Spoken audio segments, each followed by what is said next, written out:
तर ही क्रेटा गाडी आहे, हिचं आपण गिअरबॉक्स आणि सस्पेन्सचं काम करणार आहे. तर ही फुल सस्पेन्शन आपण खोलणार आहे, डायरेक्ट आपण क्रॉस मेंबर बाहेर घेणार आहे आणि हा गिअरबॉक्स काढणार आहे.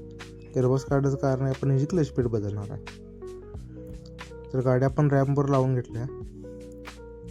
हे जे इंजिन आहे, ही जी इंजिनची वन साईड आपण खोलणार आहे पूर्ण. तर आता आपण क्रॉस मेंबर काढून घेतला आहे आणि हा गिअरबॉक्स आणि एक्सेल वगैरे आता आपण काढून घेणार.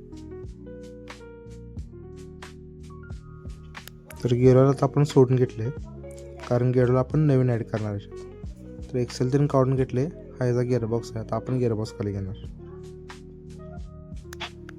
तरी ही जी एअर फिल्टर बॅटरी ती पण सगळं आपल्याला काढावं लागणार आहे. तर एअर फिल्टर बॉडी तर आपण सगळं काढून घेणार. एअर फिल्टर बॉडी ते सगळं सोडवले आपण, गिअरबॉक्सला जी काय असते सगळं सोडवलं. गिअरबॉक्स आता आपण खाली घेतला. जो ओल्ड क्लचपेट आहे तर आपण न्यू टाकणार आहे. हा गिअरबॉक्स आहे, ही ओल्ड बेरिंग. तर याला आपण जेन्युइन पार्ट्स वापरतोय. होंडाईचा आपण क्लच बेरिंगला वापरतोय. ही 1200 पर्यंत येते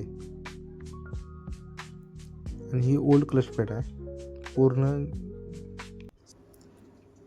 तरी न्यू क्लच पेट आपण फ्लायव्हीलला बसवल्या. ही न्यू क्लच पेट आहे होंडाईची ओरिजिनल. आणि हा गिअरबॉक्स आपण गिअरबॉक्सचं बेरिंग पण बदलूया आणि आता गिअरबॉक्स गाडीवर बसवणार. तर गिअरबॉक्स लावून कंप्लीट झाला आता आपल्याकडून. तर ह्या गाडीची ऑइल बदली पण होते, पण आपण ऑइल पण सोडून घेतलं आहे. हे जे जुनं ऑइल आहे तर आपण एक्सेल ते सगळं लावून कंप्लीट केलं गिअरबॉक्स. आणि हा रॅकमध्ये आपण चेंज केला आहे कारण पॉवर स्टिअरिंग ऑपरेट होत नव्हतं.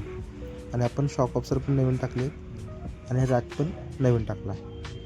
त्यामुळे सस्पेन्शन पण आता आपण फायनल केले. एअर फिल्टर पण आपण चेंज करतो आहे कारण जुना एअर फिल्टर शॉकअप झाला होता. हा नवीन एअर फिल्टर.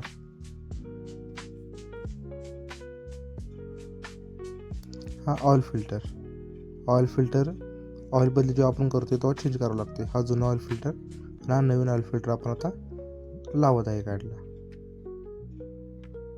आणि आपण गिअर ऑइल जे आपण सोडलं होतं आता आपण न्यू गिअर ऑइल पंपाच्या साहाय्याने गिअरबॉक्समध्ये घालतोय.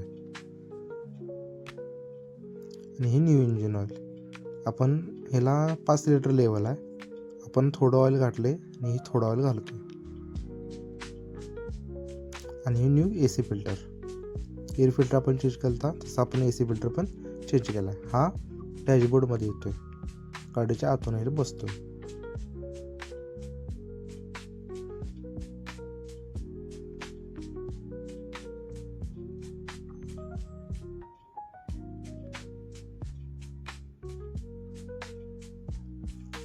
तर आपण आता ही जी चाकं लावून घेतल्यात, आता गाडी आपण खाली उतरणार.